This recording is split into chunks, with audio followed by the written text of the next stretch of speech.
es un concepto heterogéneo.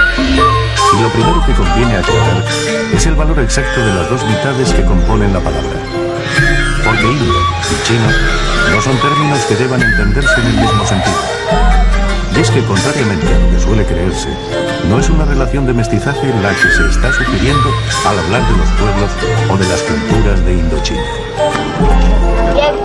En líneas generales, puede decirse que en el terreno cultural, las raíces indochinas son predominantemente indias, mientras que desde un punto de vista étnico-lingüístico, el predominio es principalmente chino. En Angkor, sea cual fuere el templo que consideremos, encontraremos la expresión acaso más perfecta de esa heterogénea realidad indochina. Las formas son indias, los rasgos chinos.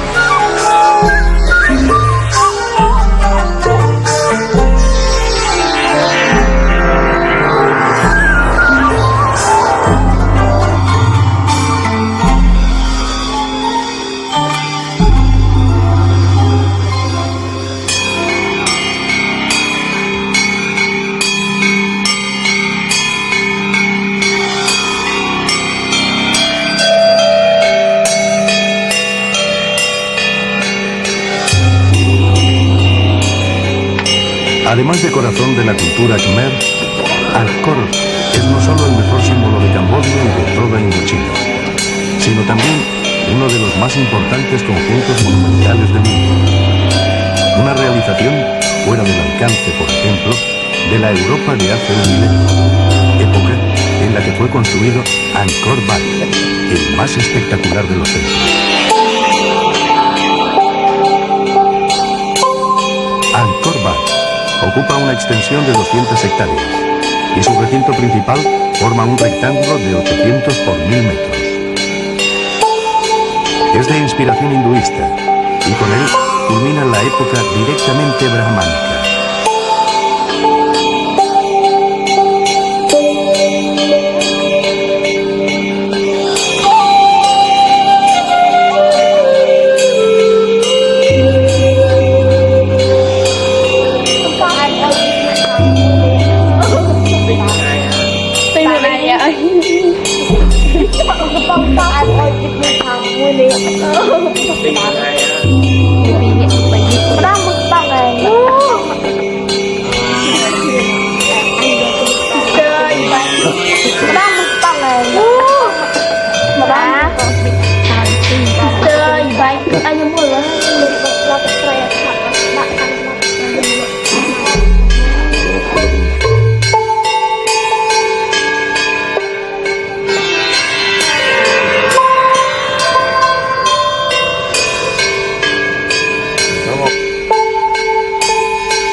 El lugar, tanto considerado en su conjunto como en sus detalles, impone hoy una reflexión filosófica acerca del carácter efímero de las cosas humanas.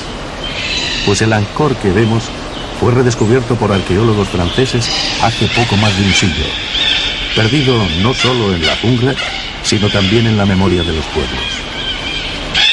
Y es que a los pocos años de su construcción, Angkor fue saqueado por los Thai, que llegados del Yunnan, en el sur de China, acabaron con la cultura Khmer antes de asentarse definitivamente en Tailandia.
Triángulo de Oro, a orillas del Mekong, es un buen ejemplo de tal realidad.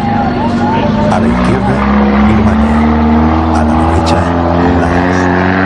Los tres países aquí, más que juntarse, se dan la espalda. Pese a no existir pasos fronterizos propiamente dichos, o precisamente gracias a ello, el lugar se ha convertido en motivo de atracción turística. De hecho, pocas cosas quedan ya en Tailandia que escapen a la afluencia turística. Desarrollo económico y turismo raramente se hallan tan estrechamente relacionados como aquí. Un hecho que probablemente nadie podía prever cuando el antiguo reino de Siam abrió sus puertas al mundo exterior y cambió su nombre por el de Tailandia, que significa Tierra de los Libres.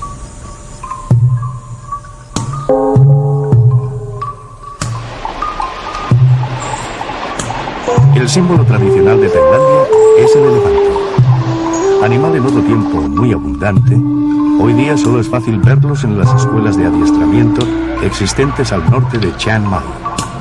También hay elefantes en libertad en la reserva, pero su número es muy inferior al de los existentes en las sabanas de África. Ahora bien, el elefante africano no es susceptible de ser adiestrado, con lo que espectáculos como el que aquí se ofrece carecen de competencia. Como en cualquier escuela, la lección diaria se ve precedida de un aseo personal tan obligatorio como deseado.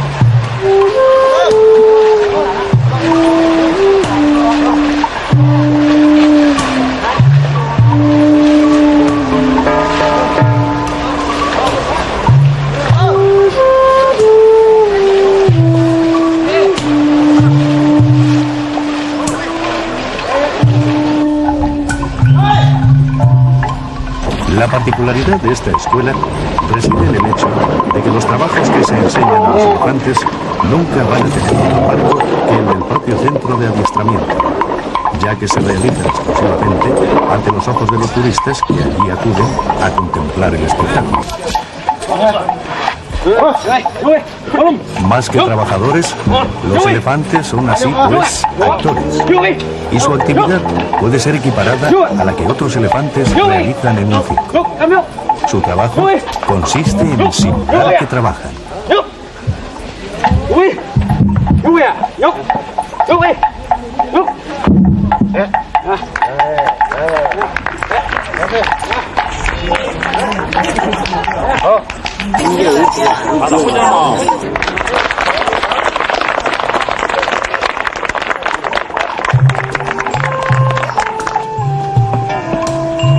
Un paseo a lomos de elefante por los alrededores de la escuela es uno de los alicientes complementarios que se suelen ofrecer al turista.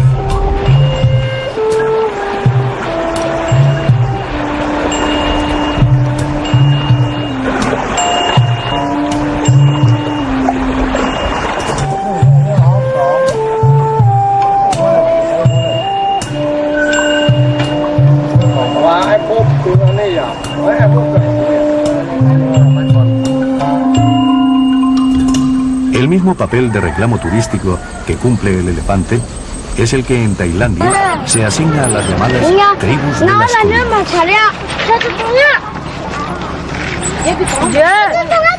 Un papel, por otra parte, fácilmente compaginable, ya que se encuentran, o cuando menos son visibles, en áreas geográficamente muy próximas.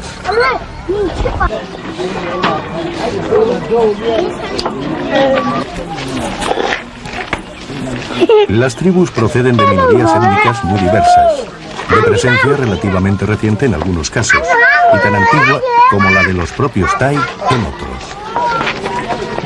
Así, por ejemplo, los Aka. Originarios de las estribaciones de los Himalayas, los Aka desarrollan aquí una agricultura de supervivencia. De unos años a esta parte, su condición de atracción turística les ha creado una fuente de ingresos suplementaria. De no ser por los turistas, probablemente los Aka ni siquiera vestirían como visten.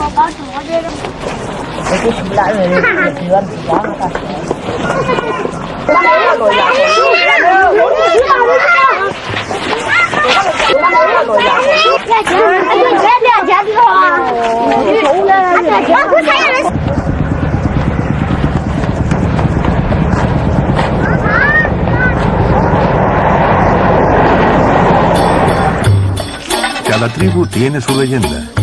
Los Karen y su actividad guerrillera en Birmania, causa de continuos roces entre este país y Tailandia. Los Meo y su cultivo del opio y consecuente elaboración de heroína. Se da el caso de que mientras el consumo de drogas está severamente castigado en Tailandia, a los Meo les está permitido fumar opio y a los turistas fotografiarlos.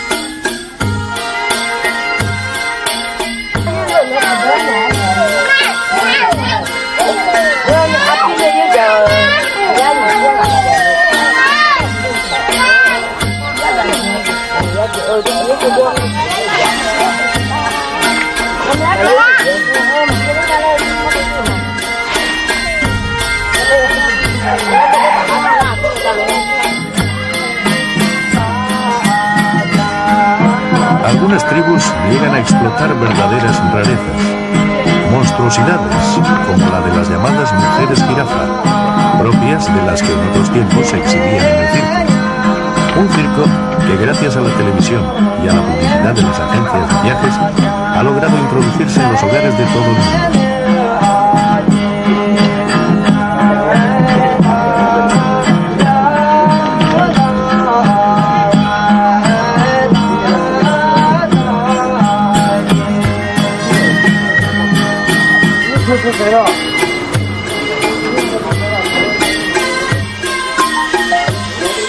Los Kuomintang descienden de los soldados del ejército regular derrotado por Mao Zedong en el curso de la Guerra Civil China. Tras el triunfo del comunismo, una buena parte de los soldados del bando perdedor se refugió en Tailandia. Hoy se dedican a la talla de gemas y elaboración de joyas, y su nivel de vida es muy superior al de las restantes tribus.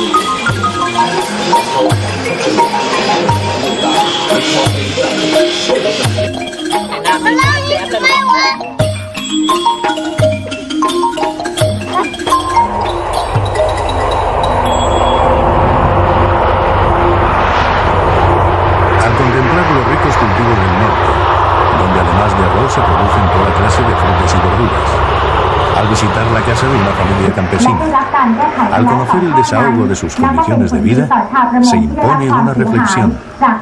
La Tailandia real es eso, la Tailandia agrícola, el campo, del que vive casi un 85% de la población. สินค้าปลอดภาษีหรือว่าดิวเฟย์ที่เราชอบไปซื้อกันนะทั้งฝ่ายเขาฝ่ายเราสินค้าปลอดภาษีหรือว่า Algo muy distinto de la Tailandia que se propone al turismo. Esos paisajes del Triángulo de Oro que en realidad corresponden a Laos y a Birmania. O una escuela de adiestramiento de elefantes cuyo único objetivo es atraer a los turistas. O unas tribus que proceden de China o de los Himalayas. O desagradables fenómenos como las mujeres jirafa.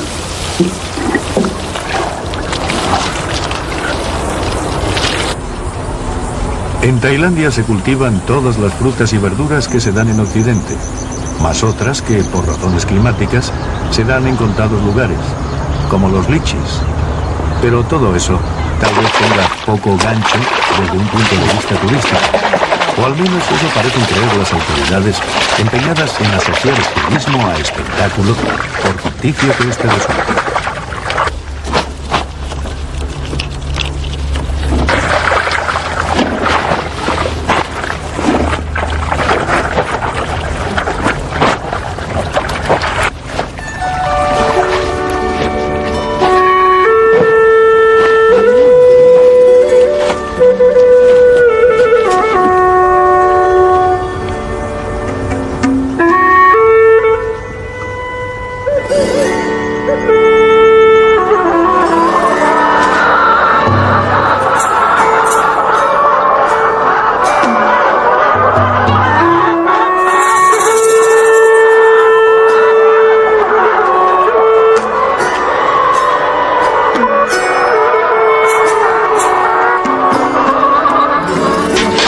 campesino, el granjero, vive de su trabajo muy poco preocupado por parecer un campesino tradicional, ansiando, probablemente, dejar de parecer. Algo que la imagen que Tailandia ofrece de sí misma tiende a ignorar por completo, como si temiera ahuyentar con ello el turismo. Y es que si la realidad tailandesa es una cosa, la oferta turística suele destacar aspectos por lo común ajenos a esa realidad.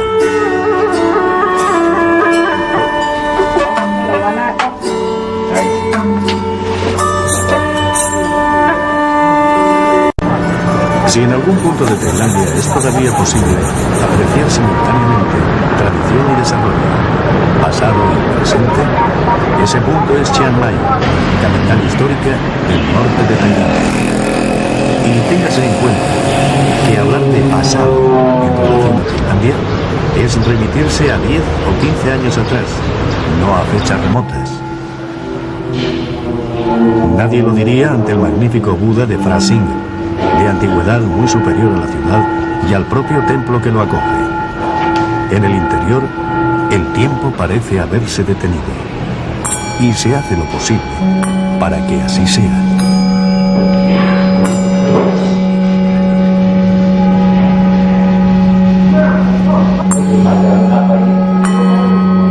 No es una excepción. La mayor parte de templos, pagodas y demás monumentos de Chiang Mai es de gran interés. Y la antigua capital, cuyo nombre significa Ciudad Nueva, no necesita ninguna clase de reclamo turístico.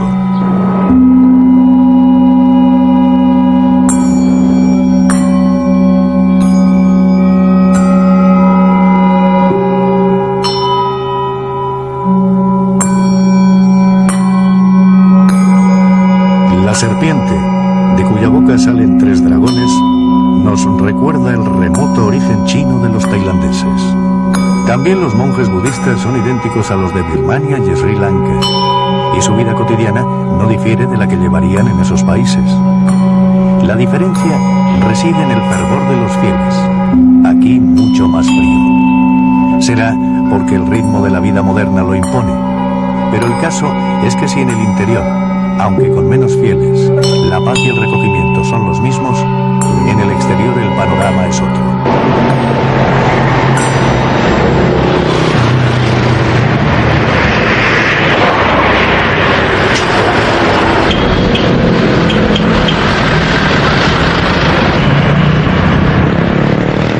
En la calle hay atascos y a la gente empieza a faltarle el tiempo. La ciudad crece vertiginosamente. Y obras como la prevista reconstrucción de la muralla, en la que hace 6 siglos trabajaron 90.000 hombres, se ven frenadas por ese crecimiento.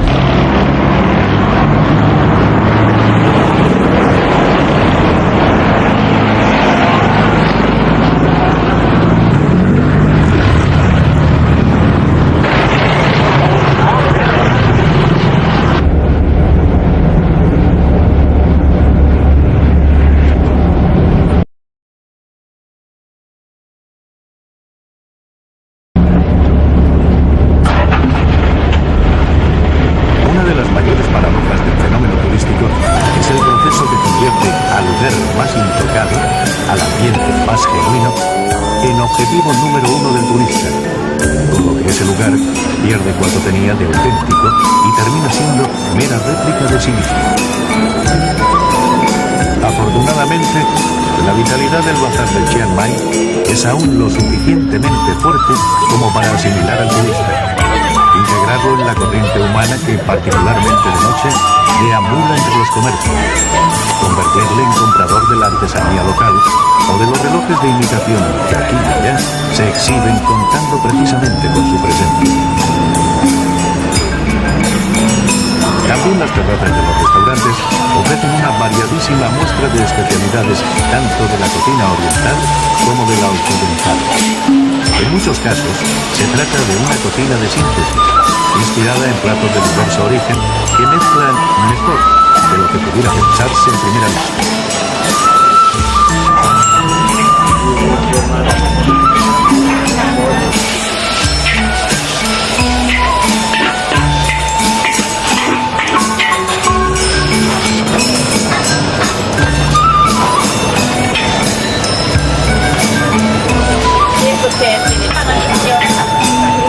Lo que ya no mezcla también es sociedad tradicional y desarrollo económico, con cuando esa mezcla se ha realizado, como es el caso de Tailandia, en poco más de 15 años.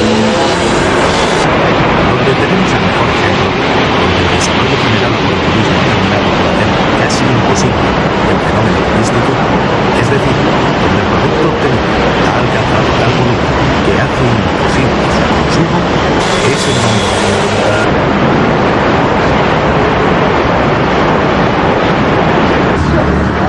Es más, la intensidad del tráfico que requiere la vida cotidiana de una ciudad de 8 millones de habitantes, en la que no existe transporte público digno de tal nombre, hace imposible no solo que el turista pueda visitar los sitios que hasta hace poco visitaba, sino también que el simple ciudadano pueda hacer otra cosa en el día que ir del hogar al trabajo y viceversa. Malo es que si el turista visita el Templo del Alba, no le sea posible visitar el Palacio Real, o ver el Buda de Oro, o que no encuentre tiempo para ver el Buda del Nilo, o que el Mercado de las Flores ya ni existe. Pero mucho peor, para el habitante de Bangkok, para el ciudadano, es que las relaciones humanas, verse, reunirse y cenar juntos, se hayan hecho inviables.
Generada por el turismo tal vez no se invierta acertadamente. El caso es que sorprende que un país tan eminentemente agrícola como Tailandia no se autoabastezca de agua, y que la principal industria del país consiste en montar coches fabricados en Japón, y que su importancia financiera sea inferior a la de vecinos menos privilegiados por la naturaleza.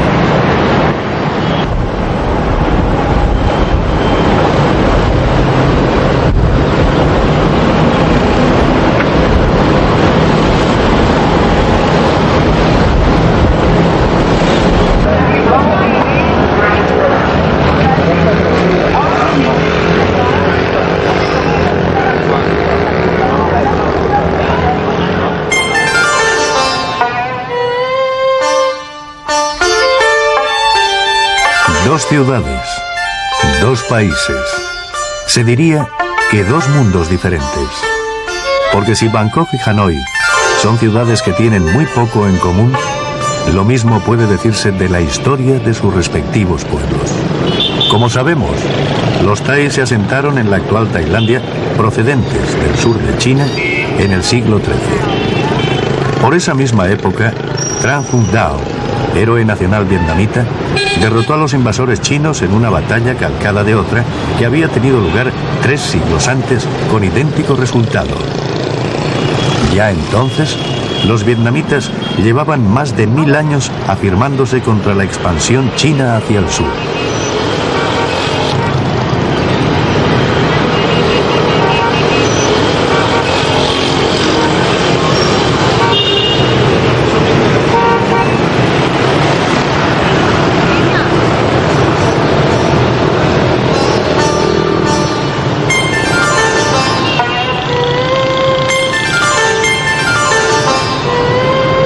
Esta isla, situada en el lago Hoang Kien, en el centro de Hanoi, está precisamente consagrada a Tran Hung Dao, quien junto a Ho Chi Minh es la figura histórica más respetada por todos los vietnamitas. El realce dado a la tortuga en el interior del templo no es en este sentido fortuito. Sus cualidades de resistencia y persistencia han hecho de la tortuga símbolo principal de Vietnam. También a ella está dedicada la otra pequeña isla situada en el lago. La relación entre China y Vietnam nunca ha sido de antagonismo total. El pueblo vietnamita ha sabido aceptar la influencia china en los órdenes más diversos: cultural, religioso, lingüístico, artístico, gastronómico.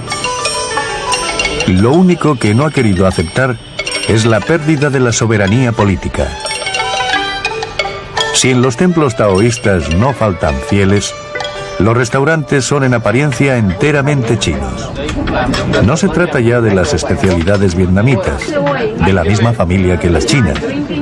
Se trata sobre todo del uso de palillos, que aquí desplaza tanto a la cubertería occidental como a los dedos, principal instrumento utilizado en otros países del área.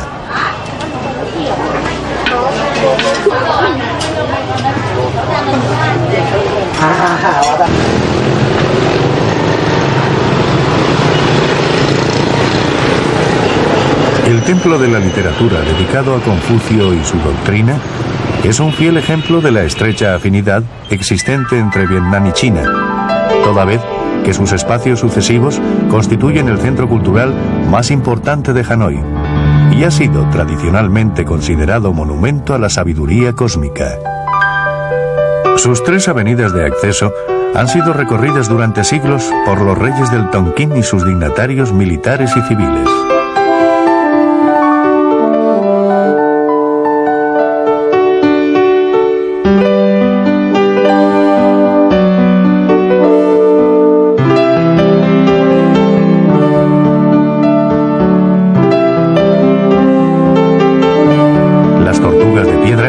Recogen en caracteres chinos los nombres de cuantos estudiosos han vinculado su vida al templo, dedicado a la música y al arte, a la vez que al pensamiento.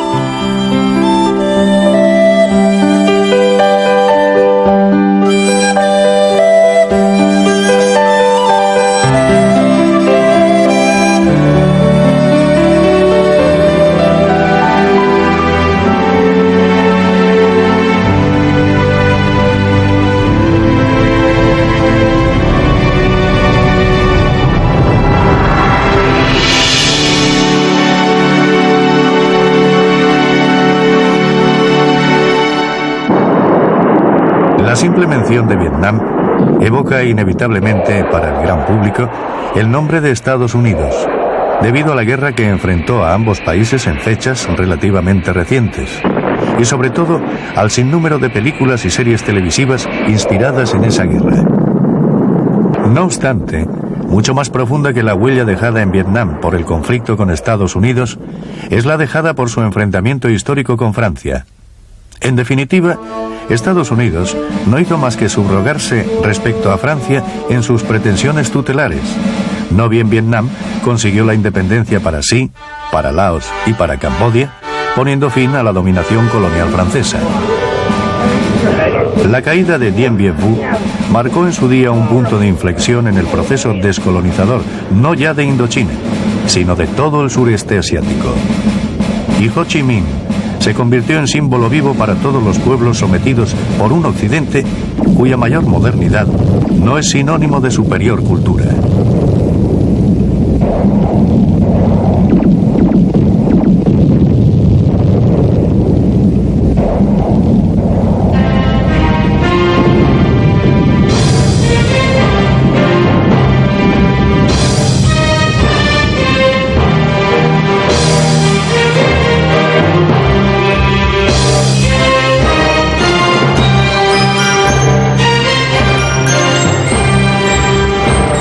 No es un hecho casual el que tras la independencia Ho Chi Minh se instalara en la antigua residencia del gobernador francés.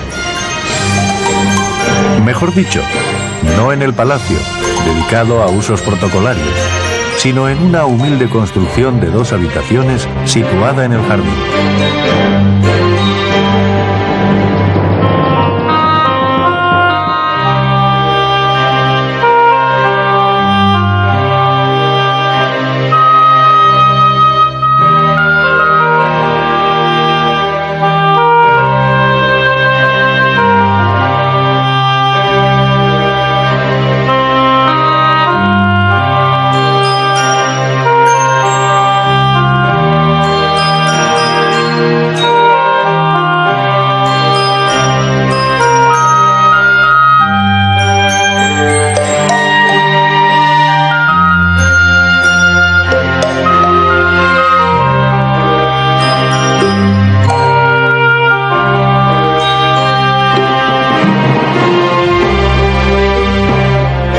lugar se mantiene intacto.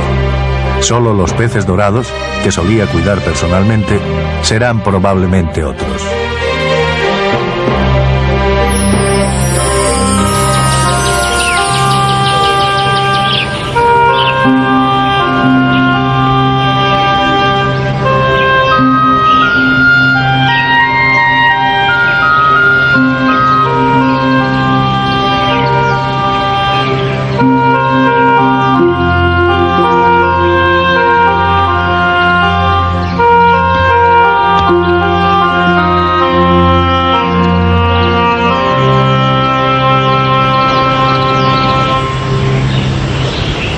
Cerca, visible entre los árboles, se alza la venerada y varias veces reconstruida a través de los siglos pagoda de un solo pilar, todo un monumento a la tradición nacional.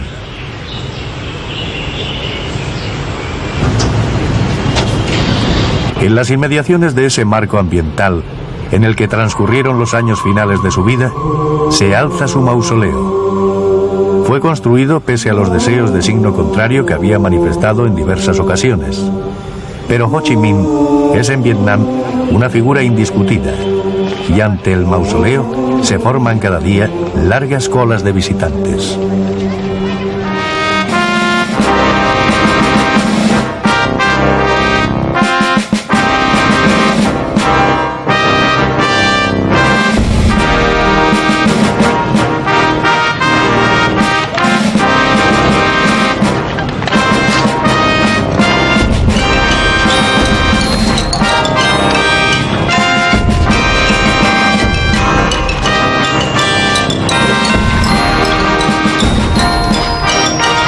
También contra su voluntad, un pueblo de carácter poco pendenciero como el vietnamita, pero disciplinado a la vez que reacio al dominio extranjero, ha podido anotar en su historia no ya el hecho de haber rechazado una y otra vez los impulsos expansivos chinos, sino asimismo haber ganado militarmente a potencias de primer orden como Francia y Estados Unidos.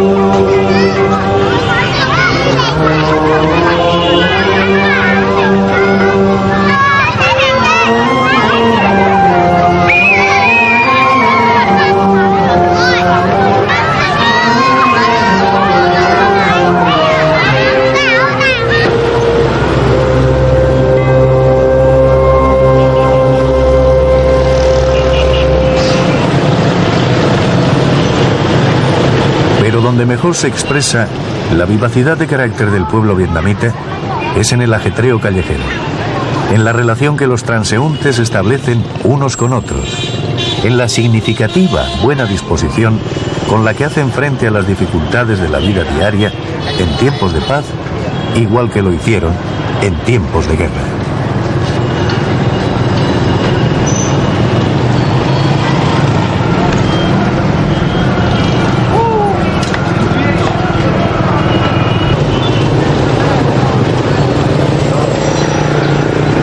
Los sentimientos hostiles hacia sus antagonistas son en la actualidad nulos, y la cultura y la lengua de sus adversarios se han convertido en las más populares del país. La impronta francesa, de la que se enorgullecen, se hace particularmente patente en el llamado Barrio de las Embajadas, conservado con el esmero que se suele dedicar a los monumentos nacionales.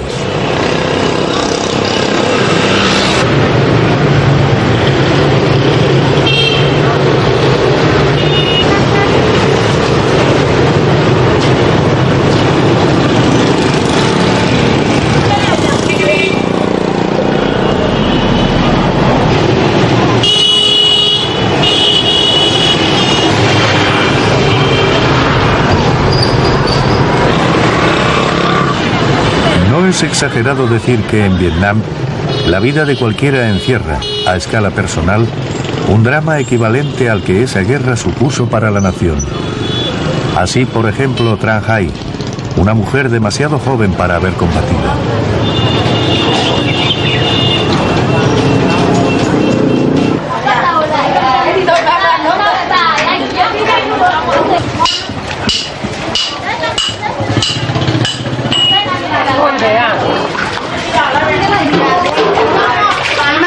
cầu Thị Nghè. Đó là trung tâm của tuyến giang hồ của thành phố Hồ Chí Minh. Tiếp theo là bài Tầm Lá của một băng cướp tầm đi. Mời các bạn đón xem báo Công an Nhân dân, báo Đi Hải Phòng và báo Tiền Phong Chủ nhật.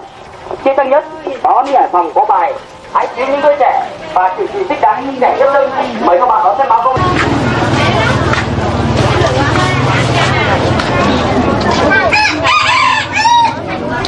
Y como ella, la gente con la que se cruza, la gente que compra o vende en los diversos comercios. Y cuanta más edad tienen, más vivos son los recuerdos. Y es que Nguyen Phuc, la madre de Hai, sí combatió.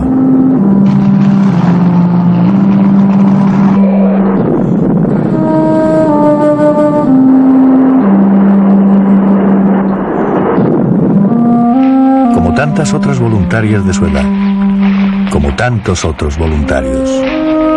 Uno de ellos, Tran Hun, su futuro marido, padre de Hai. Aunque de los 15 años que duró su matrimonio, uniendo todos los encuentros, apenas llegue al año el tiempo que pasaron juntos.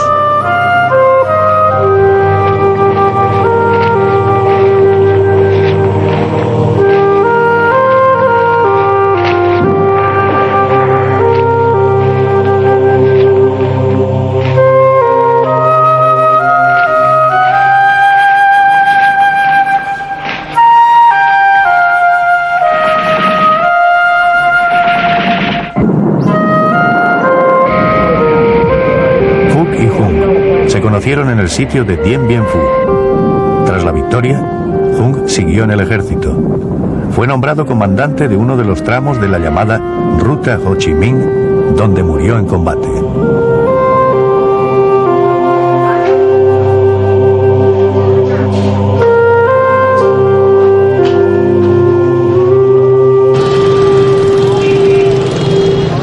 Hai es una hija de la guerra y lo sabe. Su caso nada tiene de singular. Cualquier vietnamita de su edad se encuentra en una situación parecida.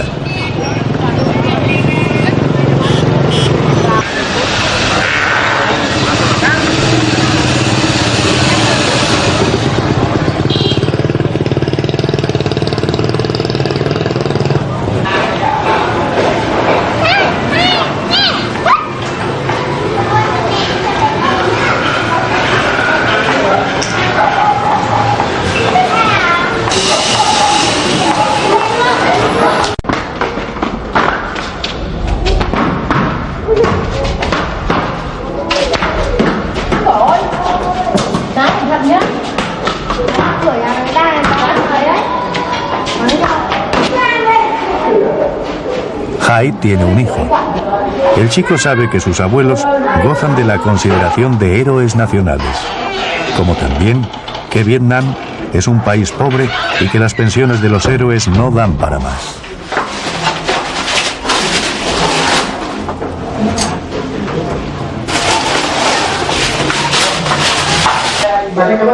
Ăn gì vậy con? Đó, con nào bỏ. Làm đi nha.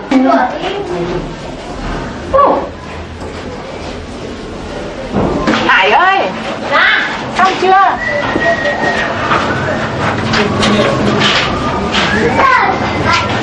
Mẹ đi. Trên cầm.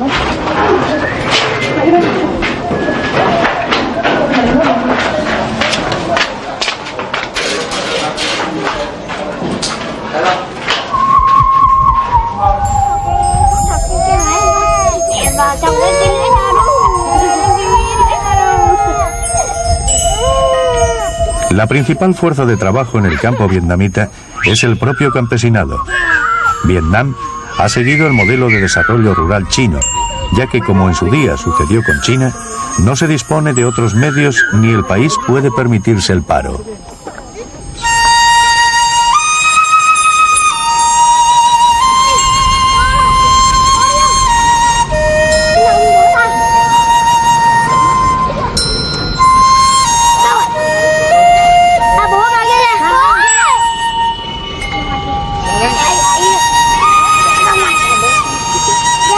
La plasticidad paisajística de la cuenca del Río Rojo, distinta de cualquier otra área geográfica del sureste asiático, no encubre, ni lo pretende, las duras condiciones de vida de un país descapitalizado por tantos años de guerra.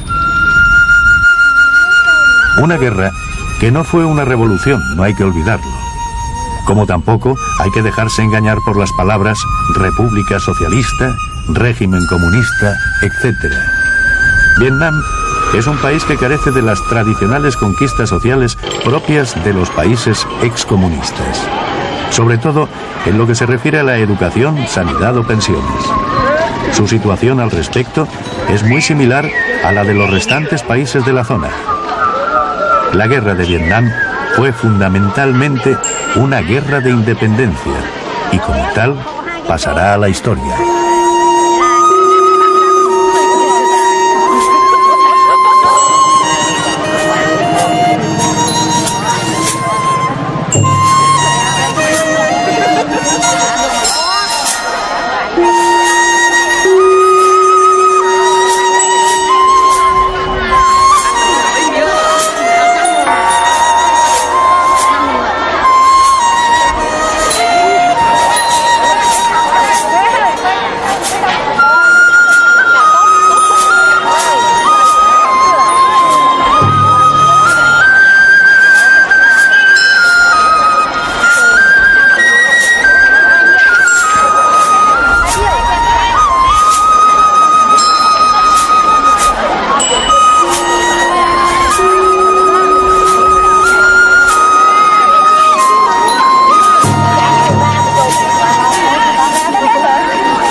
Si muchas conquistas sociales están por llegar, la infraestructura del país, destrozada por la guerra, está por reconstruir.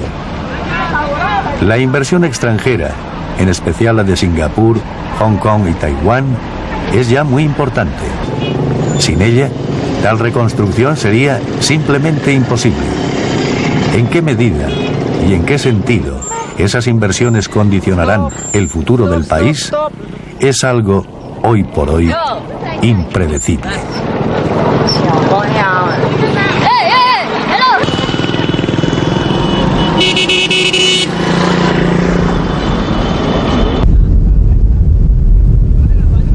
Los peculiares relieves montañosos que bordean el margen izquierdo del valle del Río Rojo dan lugar en su confluencia con las aguas del Mar de la China Meridional a uno de los parajes más bellos del mundo.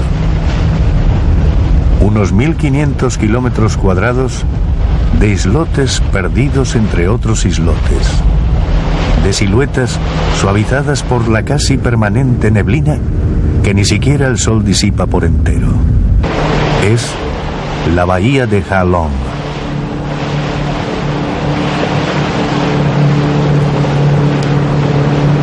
La mayor parte de las invasiones chinas que registra la historia se han convertido en sangrientas batallas, bien frente a estas costas, bien en el perímetro montañoso situado entre el Río Rojo y la frontera. La última de ellas, muy recientemente, con posterioridad a la guerra con Estados Unidos. En esas montañas, las milicias locales vietnamitas contuvieron y obligaron a retirarse al ejército chino que había invadido el país en expedición de castigo con el propósito de ocupar Hanoi. En apenas un mes, las tropas chinas tuvieron más muertos que los americanos en toda la guerra, un promedio de 2.000 diarios.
Este habitual escenario de invasiones es hoy un centro turístico incipiente pero de gran futuro.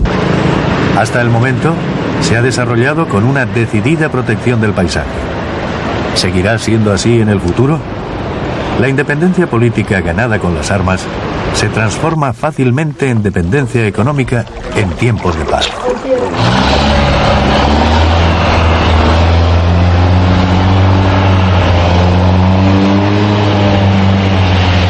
En Tailandia, por ejemplo, la inversión extranjera y el desarrollo económico han sido causa de que el país se haya visto modificado mucho más intensamente de lo que en Vietnam han podido lograr la destrucción y otras secuelas de su larga lucha contra Francia, Estados Unidos y China.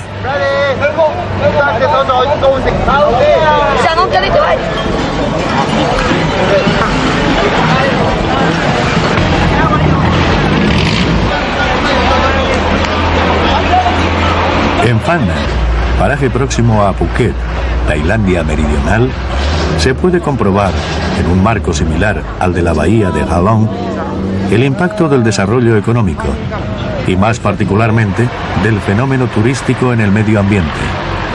Los islotes son sin duda de gran belleza, pero resulta difícil sacar una simple foto sin que el resultado tenga un algo de parque de atracciones debido a la presencia masiva de turistas.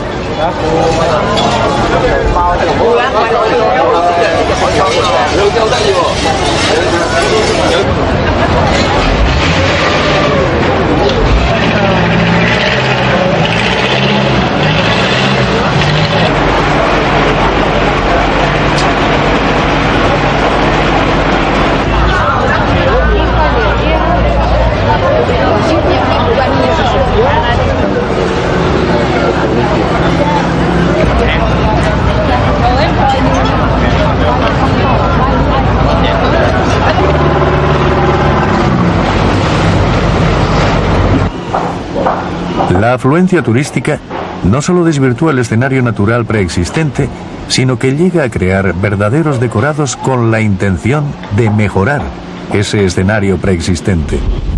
Si en el norte del país se recurría a los elefantes, las tribus y las mujeres jirafa, aquí se echa mano de otros exotismos no menos alejados de la realidad. Tal es el caso del poblado de pescadores musulmanes situado en Phan Nga. El núcleo original de casas construidas sobre estacas ha sido sepultado por restaurantes y más restaurantes en los que los grupos de turistas se ven sometidos, por ejemplo, a los rigores islámicos relativos al alcohol. Tailandia es un país mayoritariamente budista y la minoría islámica no suele imponer sus hábitos y creencias al visitante. Pero al hacerlo en los restaurantes de Phan Nga, el turista se va con la impresión de haber vivido una experiencia más genuina.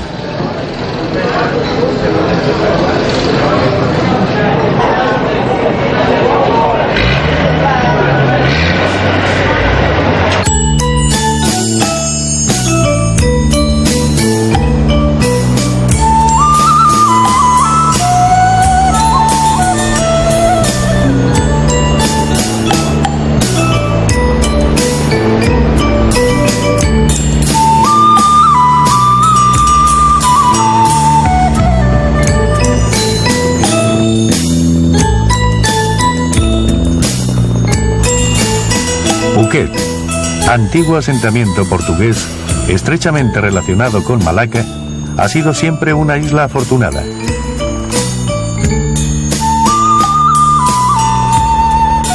Primero, la riqueza generada por las minas de zinc. Luego, las plantaciones de caucho. Y ahora, el turismo, propiciado principalmente por la belleza de su costa occidental.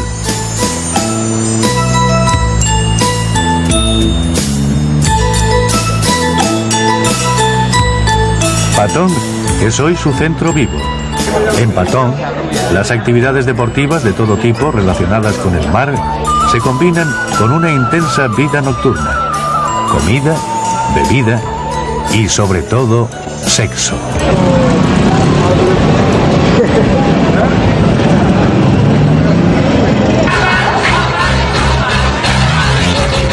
El turismo sexual tiene una obvia motivación económica por parte del país que hace la oferta.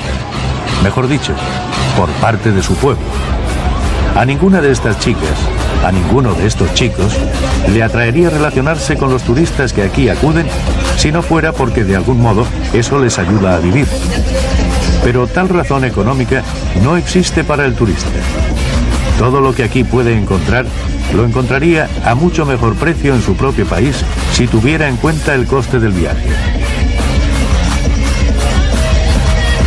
Y es que lo que a él le motiva es la noción de paraíso sexual, un lugar lejano, de clima cálido, donde la población nativa le desea.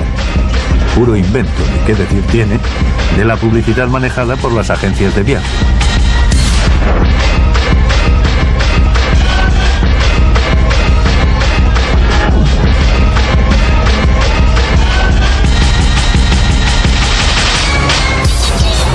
La isla es grande y pese a la abundancia de visitantes, la costa está todavía menos esquilmada en sus bellezas naturales que numerosas playas mediterráneas, por poner un ejemplo. Pero lo sucedido en otros puntos del país, empezando por Bangkok, es una seria advertencia. Los paisajes se agotan exactamente igual que las minas de zinc. Y la vuelta a la realidad se hace entonces particularmente decepcionante.